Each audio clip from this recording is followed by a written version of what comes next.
الحمد لله نحمده ونستعينه ونستغفره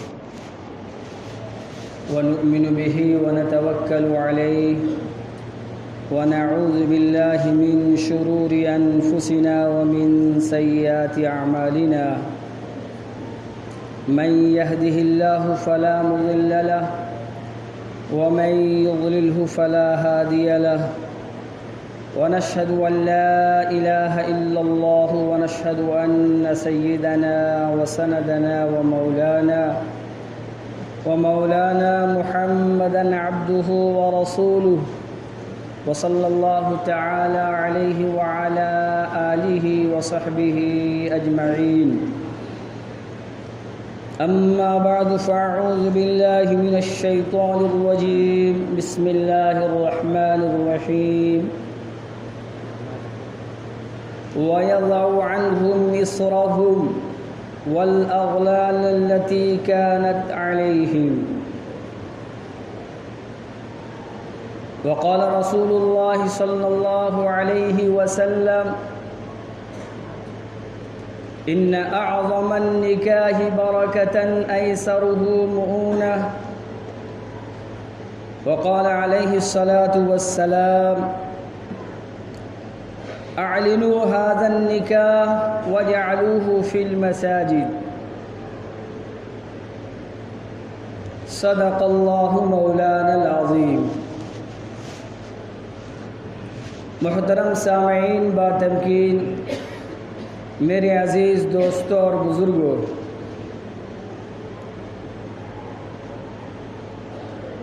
آل انڈیا مسلم پرسنل لا بورڈ کی طرف سے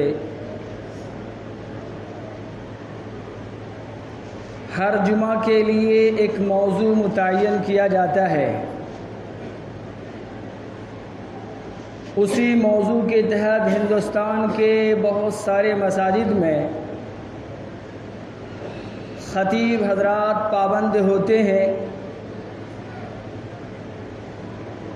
کہ اسی موضوع پر وہ بات کریں.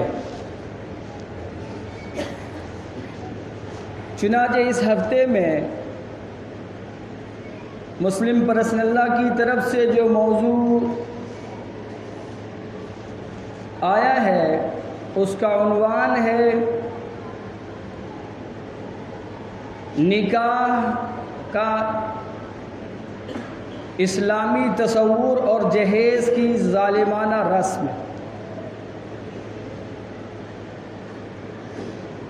اسی موضوع پر مجھے آپ حضرات کے سامنے بات چیت کرنی ہے.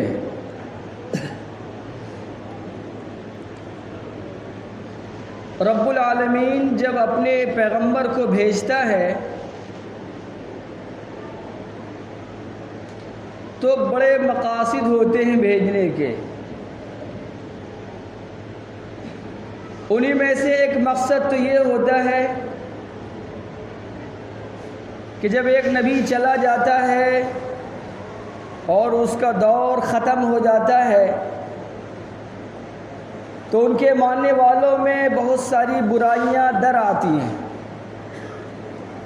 بہت ساری ایسی چیزیں وجود پا جاتی ہیں جن کا اسلام میں اور شریعت میں اور دین میں کوئی لحاظ نہیں ہوتا ہے.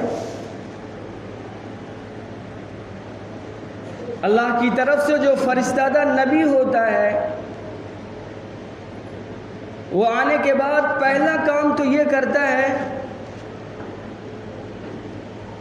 کہ مخلوق کا جو اپنے رب سے تعلق ٹوٹ چکا تھا اس کو وہ جوڑنے کی کوشش کرتا ہے اور وہ یہ عرض کرتا ہے کہ قولوا لا الہ الا اللہ تفلحوا. کیا اے لوگو، تم نے جو اپنے ہاتھوں کے بنائے ہوئے بت تیار کر رکھے ہیں، جس کے سامنے تم سجدہ کرتے ہو، جس کو اپنا معبود برحق سمجھتے ہو، یاد رکھو یہ تمہارا معبود نہیں ہے. تمہارا معبود تو بس ایک ہے جس کے علاوہ کوئی بھی رب نہیں ہے. تم اگر یہ کہہ دو گے تو یقین جانو تم کامیاب ہو جاؤ گے. تو ایک تو نبی کی بعثت کا مقصد یہی ہوتا ہے کہ مخلوق کو خالق سے جوڑا جائے۔ میرے عزیز دوستوں اور بزرگوں، اس دنیا کے اندر سب سے عظیم انسان وہی ہوتا ہے اور سب سے بہتر انسان وہی ہوتا ہے جو انسان کو اپنے رب سے جوڑ دے، اور روئے زمین کا سب سے بدترین انسان وہ ہوتا ہے، سب سے خطرناک انسان وہ ہوتا ہے جو انسان کا تعلق اپنے معبود سے توڑ دے۔ ایک تو بعثت کا مقصد یہی ہوتا ہے، بھیجنے کا مقصد یہ ہوتا ہے، اور ایک دوسرا مقصد یہ ہوتا ہے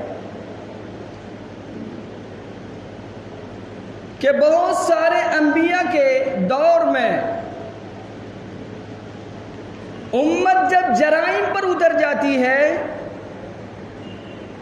اور بہت سارے کام کرنے لگتی ہے تو اللہ کی طرف سے اس جرم کے پاداش میں ایسے ایسے عمل کو فرض کر دیا جاتا ہے کہ جس کا کرنا امت پر دشوار ہو جاتا ہے، جیسا کہ بنی اسرائیل کے دور میں ایسے ایسے احکامات نازل ہوئے ہیں کہ اگر اس امت پر نازل ہو جاتا تو یہ امت نہ کر پاتی۔ مثال کے طور پر بنی اسرائیل میں ایک حکم نازل ہوا تھا کہ فلاں دن میں مچھلی کا شکار نہیں کرنا ہے۔ ایک حکم یہ نازل ہوا تھا کہ اگر تمہارے کپڑے پر منی گر جائے یا ناپاکی لگ جائے تو ہماری شریعت میں تو یہ ہے کہ اسے 3 مرتبہ دھو دیا جائے، رگڑ دیا جائے تو وہ پاک ہو جائے گا۔ مگر بنی اسرائیل کے یہاں یہ تھا کہ جتنے حصے میں ناپاکی لگی ہوئی ہے اس حصے کو کاٹنا پڑتا تھا، اتنا کپڑا کینچی سے کسی طریقے سے کاٹ کر پھینکنا پڑتا تھا۔ اس کے علاوہ بہت ساری ایسی چیزیں تھیں جو اس امت کی غلط روش کی وجہ سے اللہ رب العالمین نے ان پر واجب اور فرض قرار دیا تھا۔ مگر جب رسول اللہ صلی اللہ علیہ وسلم تشریف لائے تو ان کی بعثت کا ایک مقصد اللہ تعالیٰ نے بیان فرمایا کہ وَيَضَعُ عَنْهُمْ إِصْرَهُمْ وَالْأَغْلَالَ الَّتِي كَانَتْ عَلَيْهِمْ، کہ ان کی امت سے یہ رسول ان تمام بوجھ کو دور کرتا ہے، ان تمام طوق کو اور ان تمام بیڑیوں کو اور بندشوں کو دور کرتا ہے جو اس امت نے اپنے اوپر لازم کر لی تھی۔ میرے عزیز دوستوں اور بزرگوں، آج ہماری امت پر بھی اس طرح کا دور گزر رہا ہے کہ جس نے اپنے اوپر ایسی بہت ساری چیزوں کو لازم کر لیا ہے اور ضروری قرار دے دیا ہے جس کا اسلام میں کوئی تعلق نہیں، جس کا اللہ کی طرف سے کوئی آرڈر نہیں، جس کا شریعت میں کوئی ثبوت نہیں ہے، مگر یہ ہے کہ ہمارے معاشرے نے ان تمام چیزوں کو ضروری قرار دے دیا ہے۔ میرے عزیز دوستوں اور بزرگوں، اللہ تبارک و تعالیٰ نے قرآن کریم میں ایک جگہ ارشاد فرمایا اور قانونی طور پر بیان فرمایا کہ لا یکلف اللہ نفسا الا وسعها، کہ اللہ تبارک و تعالیٰ کسی انسان پر اس کی وسعت اور اس کی طاقت سے زیادہ بوجھ نہیں ڈالتا۔ کہیں اللہ تعالیٰ فرماتا ہے ان اللہ بکم اليسر ولا یرید بکم العسر، اللہ تبارک و تعالیٰ یہ چاہتا ہے کہ تمہیں آسانیاں دے، اللہ نہیں چاہتا ہے کہ تمہیں پریشانیوں میں، تمہیں مصیبتوں میں مبتلا کرے۔ اللہ تبارک و تعالیٰ نے، آپ غور کریں گے تو عبادات کو دیکھیے کتنا آسان بنایا۔ عبادات میں نماز ہے، روزہ ہے، اللہ تبارک و تعالیٰ نے کہیں یہ نہیں بیان فرمایا کہ تم ظہر کی نماز پڑھنے کے لیے آئے ہو، 500 روپے کی پہلے رسید کٹا لو، اس کے بعد تمہیں نماز ادا کرنے کا موقع دیا جائے گا۔ تم فجر کی نماز میں آ رہے ہو، بہت زیادہ اس نماز پر ثواب ہے، لہذا تمہیں پہلے 1000 کی رسید کٹانی ہوگی۔ تم روزہ رکھنے جا رہے ہو، یہ بہت بڑا عمل ہے جس کا اجر اللہ فرشتوں سے نہیں بلکہ اپنے ہاتھ سے دے گا، لیکن اللہ تعالیٰ نے اس پر کوئی بھی ہم پر جو ہے تاوان نہیں لگایا کہ تمہیں اتنا ہرجانہ دینا پڑے گا۔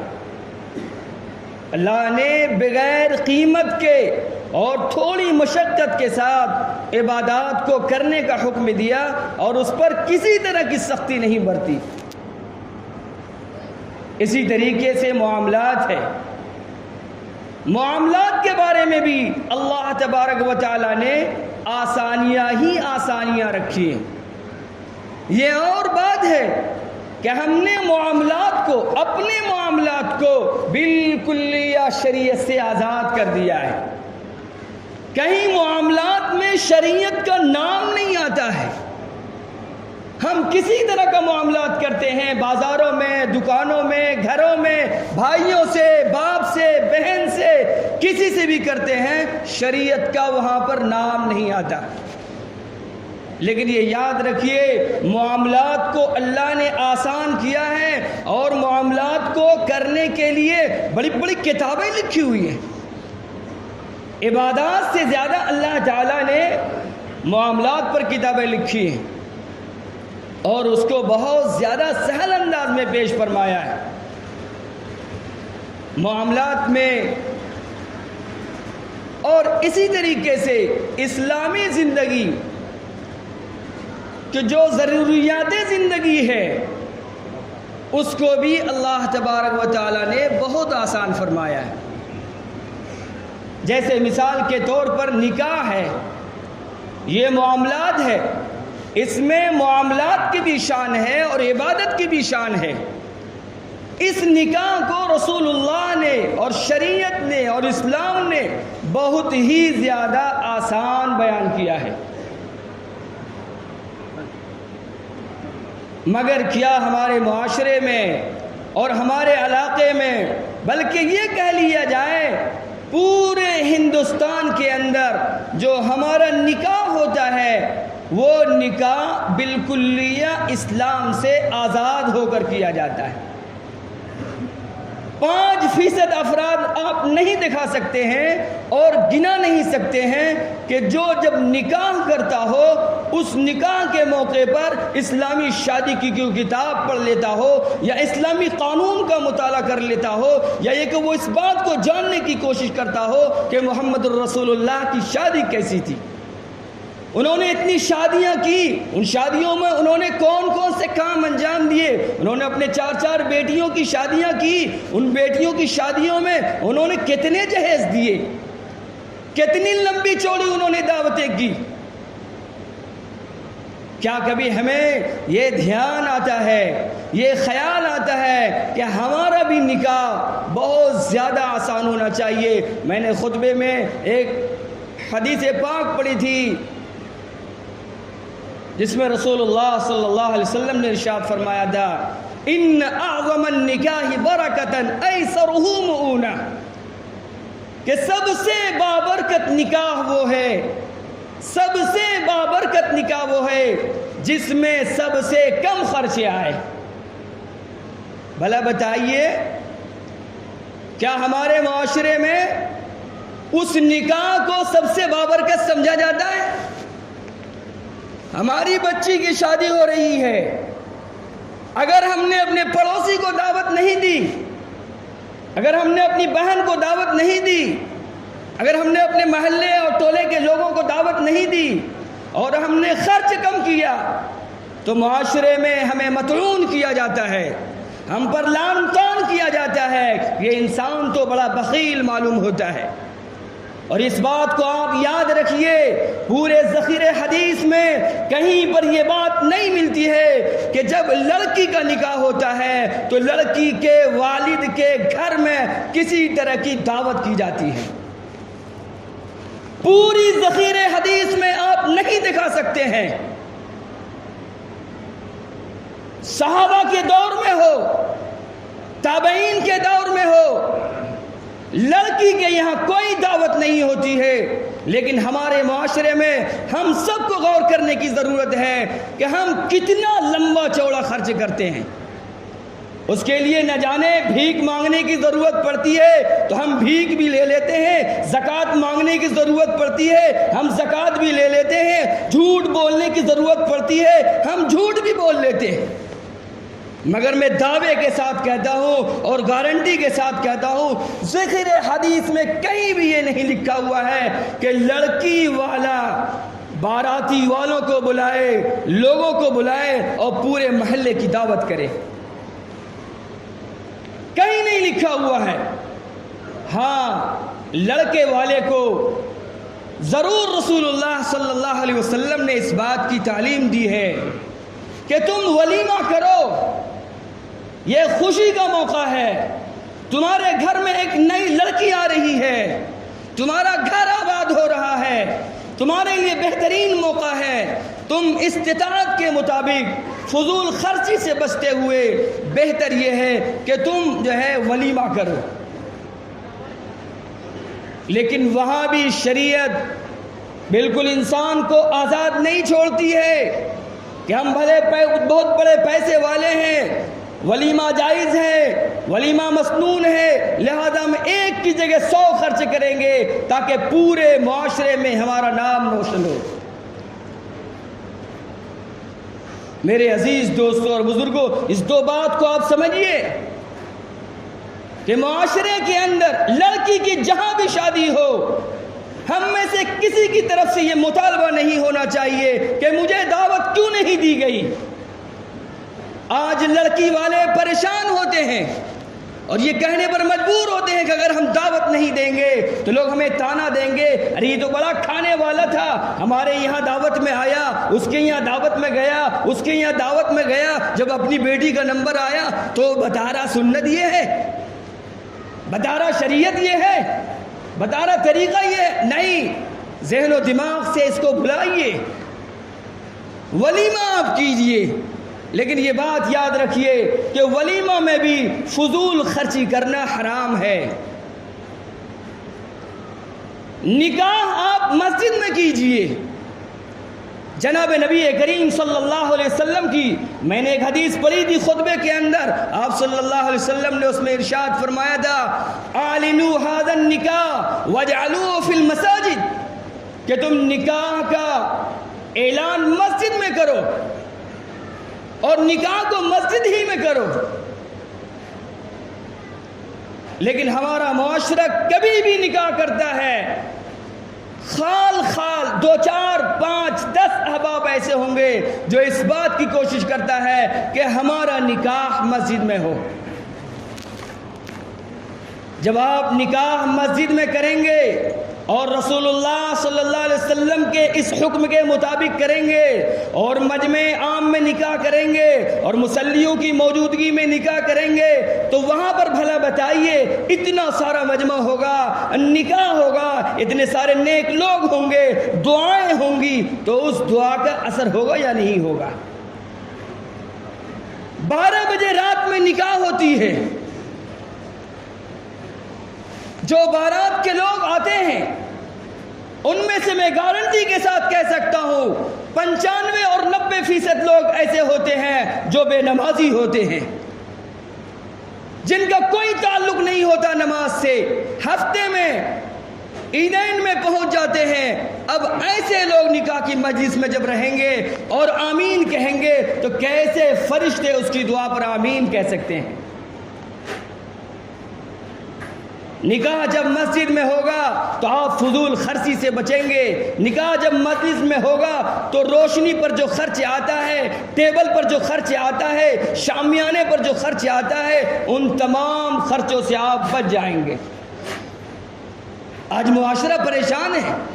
مسلم معاشرے کے اندر کوئی ہاسپیٹل نہیں ہے، مسلم معاشرے کے اندر بیوہ کا کوئی نظام نہیں ہے، مسلم معاشرے کے اندر یتیم بچوں کو کوئی نظام نہیں ہے. خرچے کرنے کے لیے ایک نہیں سینکڑوں حلال اور فرض طریقے موجود ہیں.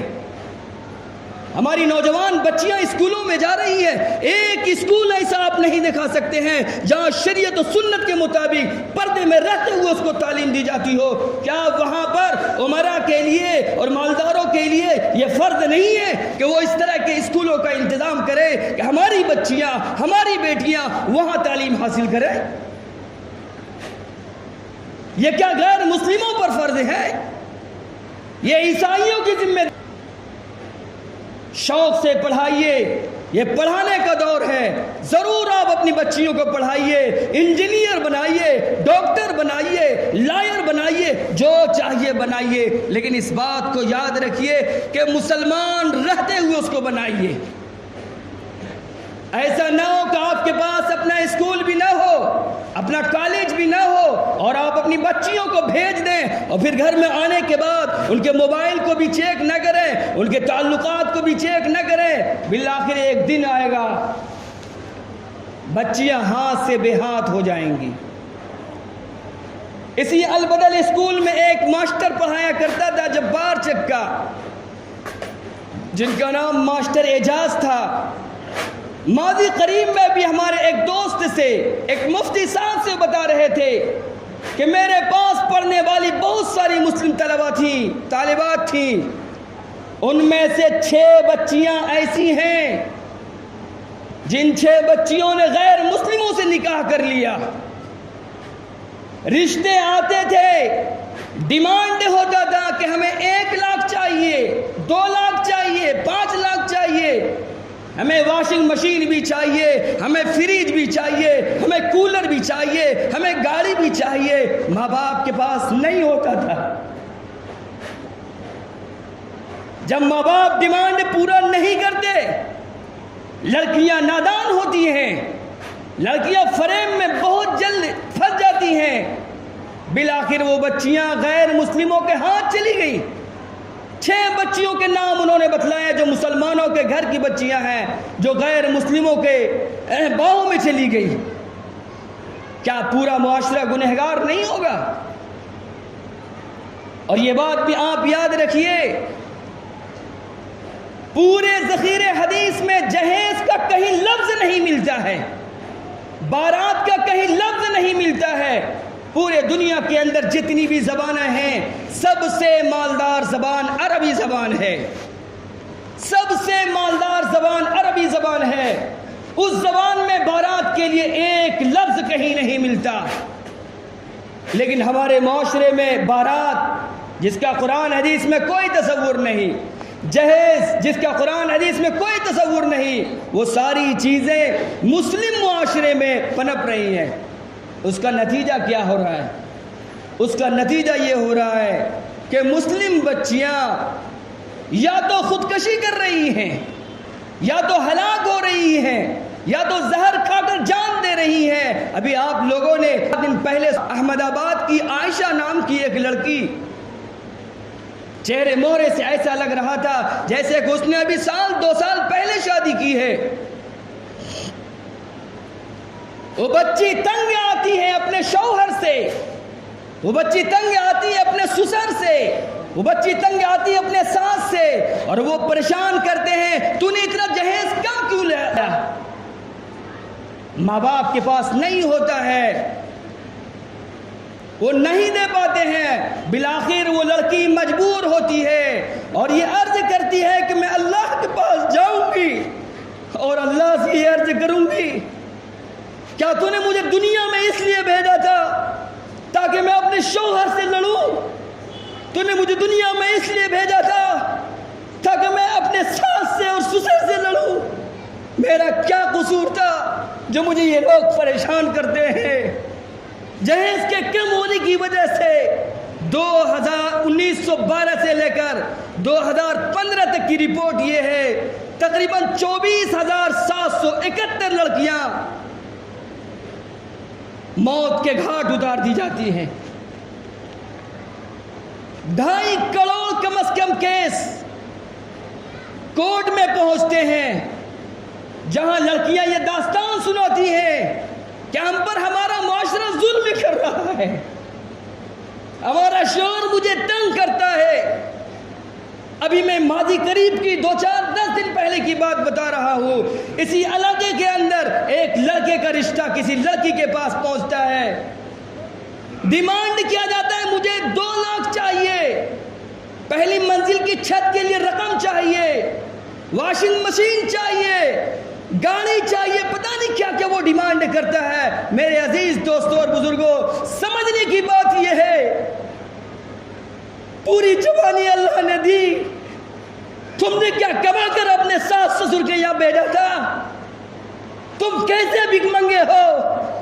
تمہیں شرم نہیں آئی کہ کس سے مانگ رہے ہو؟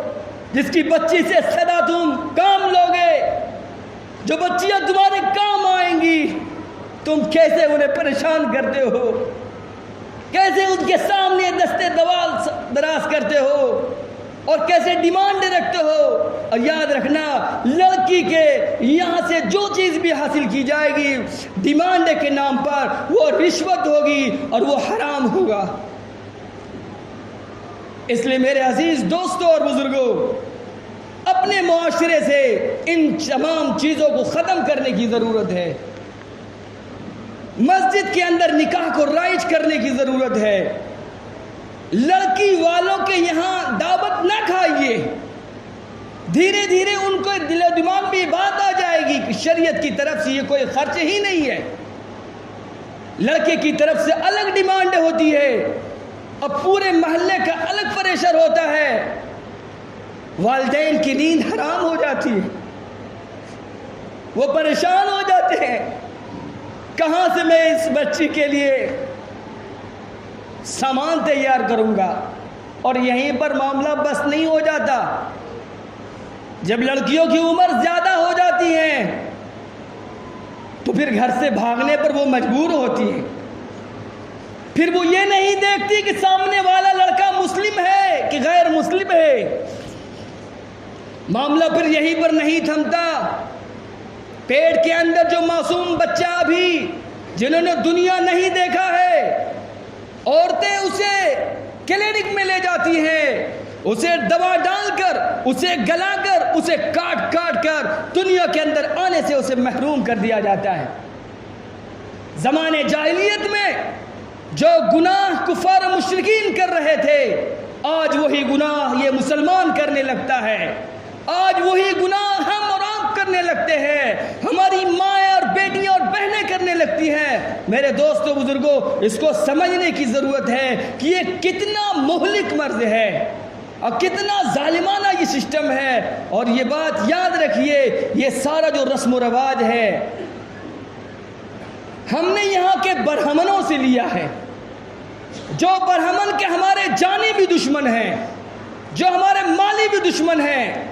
وہ یہ چاہتے ہیں کہ ان کا ایمان ان کے دلوں سے ہم سلب کر لیں. آج ہم ان کے رسم و رواج کو لے کر بڑے خوش نظر آتے ہیں. اس لیے میں آپ حضرات سے پھر یہی کہوں گا کہ اپنے نکاح کو اگر بابرکت بنانا ہے, بہت ہی زیادہ فضیلت والا بنانا ہے, تو اس بات کی کوشش کیجئے کہ اپنے نکاح کے خرچ کو کنٹرول میں لائیے. آج مکتب کے اندر پڑھانے والے اساتذہ اور بہت ساری معلمات کے بارے میں علم ہوتا ہے کہ 2-2 سال کی تنخواہیں رکی ہوئی ہیں. کیا آپ شادی کے موقع پر ان تمام فضول خرچیوں سے بچ کر اگر ان اساتذہ اکرام کی تنخواہ اگر ادا کر دیں, بھلا بتائیے آپ کو دعائیں نہیں ملیں گی؟ کیا آپ کوئی گناہ کا کام کریں گے؟ جس چیز کی شریعت تعلیم دیتی ہے آپ شوق سے کیجئے, آپ کو منع نہیں ہے, آپ جو ہے دعوت ولیمہ کیجئے, لیکن لڑکی کے یہاں اس طرح کی دعوت نہ کیجئے. اور یہیں پر ایک بات اور عرض کرنا چاہتے ہیں,